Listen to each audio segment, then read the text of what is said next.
And therefore I had to worship for quite a few months without tefillin. And that was very, very heavy on my conscience. To pray without tefillin is a very serious problem. So I was without tefillin from October till around November. That yeshiva boy, he was a student of a yeshiva, not the yeshiva where I studied, he studied in another yeshiva. He had his tefillin with himself. And he had the tefillin in the cave. The Germans found out about it. After a day or two, when it calmed down, he came and took us back to the building. The Gentile came. In other words, our fears, thank God, didn't materialize. After a day or two, it calmed down a little bit. The rumors subsided, but he left. The other Jews were still there hiding. After a few days, the Germans found out about the hiding place. They came and killed them all. They took them out from the cave and killed them. These tefillin belonged to that teenager. The Gentile who sheltered us went to the cave and he brought me these tefillin. And there used to be a time I didn't have even I never part with these tefillin. Wherever I go, I take them with. You see, it used to have his name on it. His name was David. It's already, you look what's happening. What was his family name? I don't know. But I remember his name, and that is the tefillin. That are his tefillin. And every morning, when I go to services, I put on this tefillin. Every morning.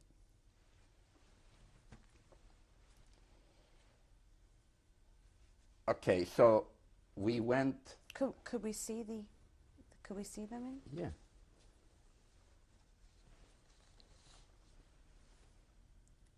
Usually you put one on the arm and one on your head.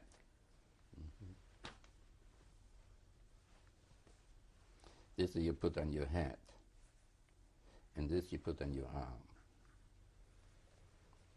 So, to go back to the story,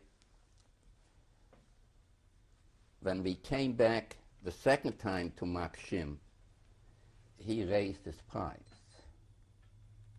He raised his price. I remember he requested 1,000 zlotys a month. 1,000. We pleaded with him to take less, and so on and so forth. He insisted. So again, we wrote a letter to that Yashik. He came with his bicycle, and he provided the money for us. That was already in the summer of 1943.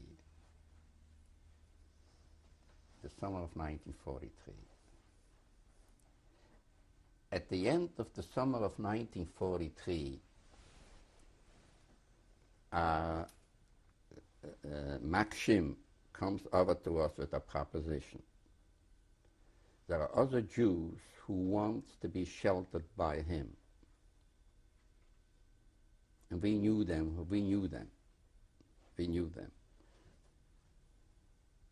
And he cannot shelter so many Jews. Myself and my sister, and she was it was a family of 3, a mother and 2 children. So he already talked with his neighbor, the neighbor who first threatened to inform on us to the Germans. He persuaded him that he should shelter Jews. See what happened? He agreed to shelter us, and the moment we will leave, he will shelter the other Jewish family. We agreed on that. We were there with the other family till spring 1944. What was their name, that family? The Branova, Barons, the Barons. We were there till the spring 1944. What was your daily routine there? What would you do? What would you I had a volume of the Talmud with me, and I studied it. Even while I was hidden, I had one volume of the Talmud. How did you carried that with you? Yes, carried that with me. Okay, he came and he paid. When it came to around April 44, we completely ran out of money. We completely ran out of money.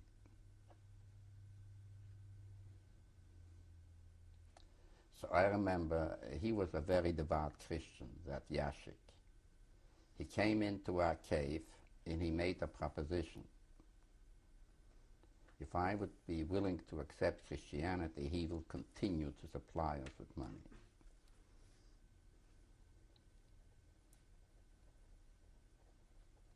And I didn't think too much. I said no. I remember after that my sister asked me, why did you turn him down so fast? Why didn't you at least tell him I'm going to think about it? I told my sister, if I would have told him I'm going to think about it, I probably would have said yes. I would have found an excuse to say yes.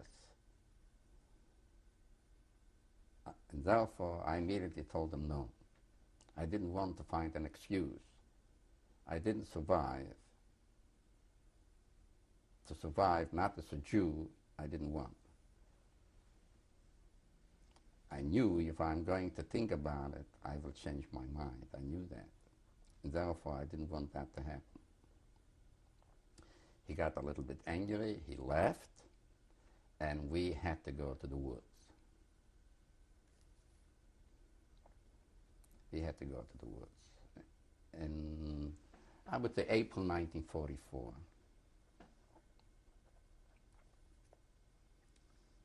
And the way how we used to be in the woods during the daytime. At night we used to, stiltily go into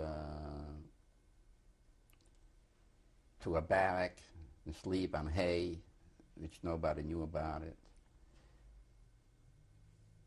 The village, which was close to the woods, had a reputation that they are not so hostile to the Jews. What was the name of the village? Branivke. And at night we used to go in and beg for a piece of bread and so on and so forth. And here were the Gentile, you saw the picture, the two Gentile girls, they used to come and bring us bread. They used to come to the woods. And what were their names? One was Tekla. She basically was the girl. That was the girls where we were there. Their father, who didn't want to shelter us. You remember, we were there with the very first Friday night. His children. I remember Tekla pleaded with her father to keep us. But even after we left, they kept in touch with us. They used to bring bread, they used to console us, and Tekla used to sit down and cry with us. So that way she helped us to survive. During the whole summer, they were the source of our food supply. They used to come bring us some apples and told us the good news, the Germans are retreating, and so on and so forth. Later on, at the end of the summer, when the Germans retreated, it became very dangerous to be in the woods. Because when you retreat, you could retreat, you're taking every route. So there was another two Jewish people in the area who were hiding, and they knew about us. And they sent a message to us, you cannot continue to be in the woods. You struggled for so long and you're going to be killed. And they provided the money for us, that we should go back to our hiding place. They gave us, the two Jews, they were tailors. They gave us the money, and we went back to that baron and paid them for another maybe 6 or 7 weeks, and then the Soviet army came in to our part, to this part of Poland, where we got liberated. We got liberated. It was a Shabbos, Saturday, at the end of the summer in 1944. That is the story how we survived. But we are still in touch with these girls who used to come to us, bring us food, everything what we needed, and they could supply. They always did that. Why do you think they wanted to help you? Just out of the goodness of their heart. Just like that. For no ulterior motive. For no ulterior motive. Later on, of course, the war wasn't over yet. In 1944, the war wasn't over. We lived for a few months. We lived in Krasnik for a few months. Again, very interesting. The Polish authorities were still used catching Jews for work, even though the Germans were defeated. It was already the Polish police. When they saw a Jew walking the street, they had no qualms catching him for work. So the Jewish Kehillah, the Jewish organization, the Jewish congregation over there, gave me immediately a statement that I'm their rabbi in 1944. And that any time they wanted me, they called me to work. When I had this statement, I was immediately set free.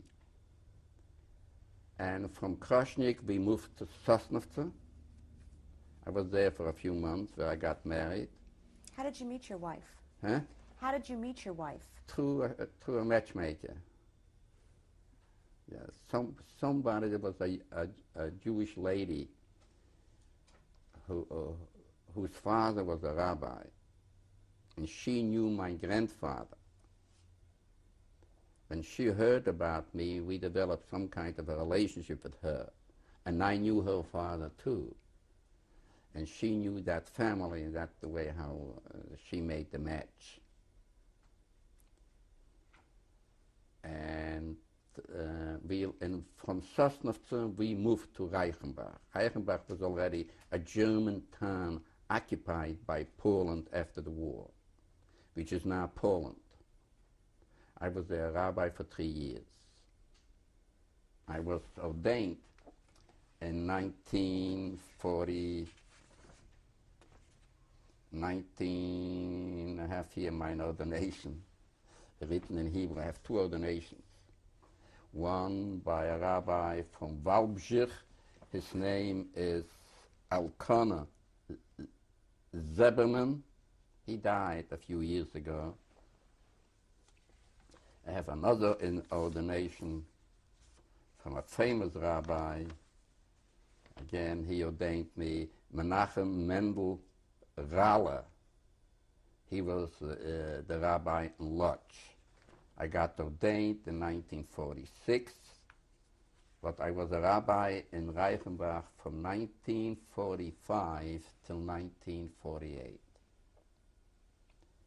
In 1947, Rabbi Eliezer Silver from the United States, famous rabbi, very well-known rabbi. He was the president of the Vat Hatzalah, the committee which the main responsibility is to rescue Jews from the Germans. He was the president. He visited Poland in 1947. Obviously, every rabbi wanted him to be their guest for Shabbos. and I was the winner. He came to Reichenbach to spend Shabbos in Reichenbach.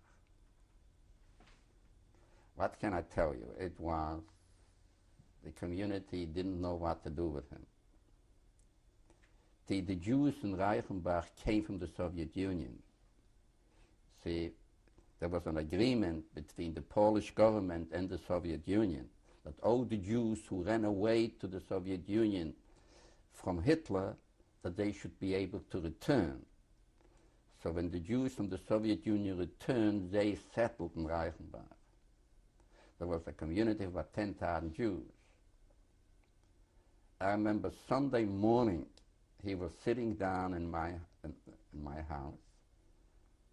People were staying miles long, and he handed out money. He just handed out money. After all that finished, when he was ready to pack, he asked me, "What can I do for you?" So he probably thought I too am going to ask him for money. I didn't ask for money. I remember I asked him to take me out of this cemetery, because all of Poland is a Jewish cemetery. And he kept his promise. The moment he came back to Cincinnati, Ohio, he sent me a contract from his congregation that they want me to be their rabbi. And according to the American immigration law, if a synagogue wants you as a rabbi, you're allowed to come. You don't have to wait for a quota. You don't have to wait for a quota. He sent me a contract. And also he was very friendly with Senator Taft of Ohio. Senator Taft used to be called Mr. Republican. And he was pleading, he intervened with Senator Taft on my behalf. So I got a visa to leave Poland. Directly, I came to the United States directly from Poland. Most of the Jewish people had to go to Germany in the D camps or to France. I came directly from Poland because I came as a rabbi from Poland to the United States. I like to share an episode. The county executive was a Jew in Poland after the war. And I developed a good relationship with him. Anytime a Jew got into trouble and I walked into him, he was of great help. He was a real faithful communist, genuine. He really believed in communism, theoretically, with all his soul. But he knew I'm a rabbi. He always used to tell me that his grandfather used to wear a streimer, you know, a very religious hat. He used to tell me that. So however, I was about to leave Sunday, May 3rd, May 2nd, 1948. So Friday, I went in to say goodbye to him, just out of respect, and I really liked it. We had a good relationship. And he tried to build how the United States is against labor, and all. He tried to tell me the whole stories. But he also told me, you see, in Poland, in communist Poland, May is Communist Day. You go in parades, everybody is marching. So when I Friday, when I went in to say goodbye to him, he told me, I hope to see you tomorrow. I really didn't know what to do. To walk in the Communist March, if the American ambassador will find out about it, he will draw his visa. Not to walk, I didn't want to antagonize him. I didn't want to, but I took my chances. I figured the American embassy will realize why I walked. So I took my whole congregation, and we walked in the Communist March on May 1st. And the moment they saw me, they immediately took pictures. And obviously, and Sunday I left Poland for the United States. What was it like what was your first initial feeling of arriving in America? With the initial feeling, at that time I didn't, it was a good feeling, but I didn't appreciate the American democracy as I appreciate it now. It was a good feeling, because after the war I was 3 years a rabbi, and I was a very important personality, and here I knew I come to the United States again, I had to start all over again. I realized that. I was very happy I came to the United States, but I didn't appreciate American democracy till much later. And we came to 1948, we came to this country, and I went to Cincinnati to Rabbi Silver. There was nothing practically he could have done for me. I couldn't speak a word of English. And which congregation is going to engage me to be their rabbi? Not only I couldn't speak English, I was totally an ignoramus vis-a-vis secular culture, secular education. I was very much at home in Judaic studies, but I was totally ignorant. Anything beyond Judaic studies, I didn't know. I still have problems writing, my handwriting, because I never wrote anything when I was young. I have some handicaps, even today. I have a master's degree in psychology, even after all that. So I was happy in the United States, but I could see what lies ahead of me. I couldn't see any bright future. I couldn't speak English. I wasn't acculturated. And Rabbi Eliezer Silver probably knew that too. So he sent me to Spanish Honduras to supervise a meat packing company in 1948. To Spanish Honduras. I was there 1 year, and it didn't work out. In 1949, I remember that Rabbi Silver sent me the money to come back to the United States. In 1949, I came back to the United States. I also worked, I didn't have any relatives here. There was no one to give me some advice, no one to really care about me. I was all alone, a loner. So it was quite difficult. I finally decided in 1949 I'm going to go to school. I registered in evening public school, elementary school, in the fall of 1949. First grade. And in 6 months, in May 1950, I got my grade school diploma. And the teachers promoted me from one, I made 8 grades in 6 months. Okay? Immediately the same summer, I enrolled in Erasmus High School.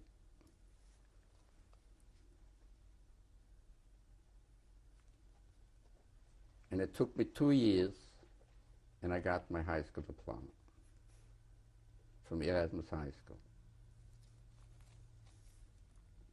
In 1952, I got my first pulpit. I already spoke English a little bit. Was it hard for you to learn English? Oh yeah, I had a rough time.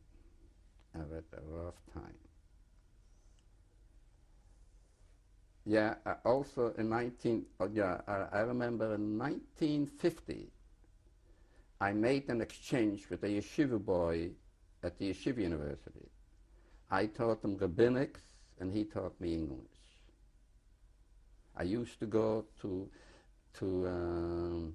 one Broadway, 186th Street, where the Yeshiva University is, home every day. I used to teach him rabbinics, and he taught me English at the Yeshiva University. But in 1952, I got my first pulpit.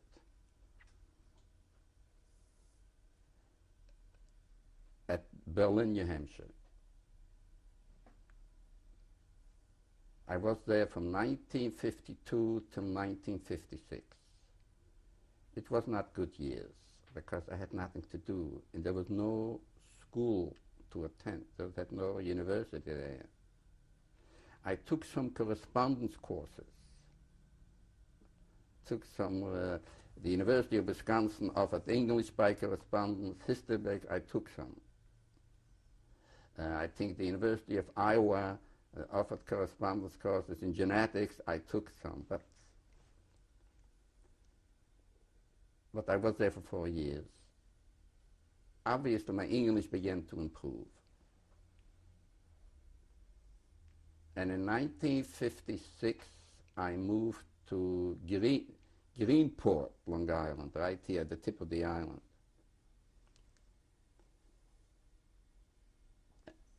And at that time, I took some extension courses from, what's the university right here on the island? Not Clark University. It's I took like philosophy and politics. I forgot the university. Okay, it will come back. C.W. Post? Huh? C.W. Post, Long Island University? Not Long Island University. Well, we'll continue on the next Okay. tape. It's a good time to stop. Okay, stop. Okay.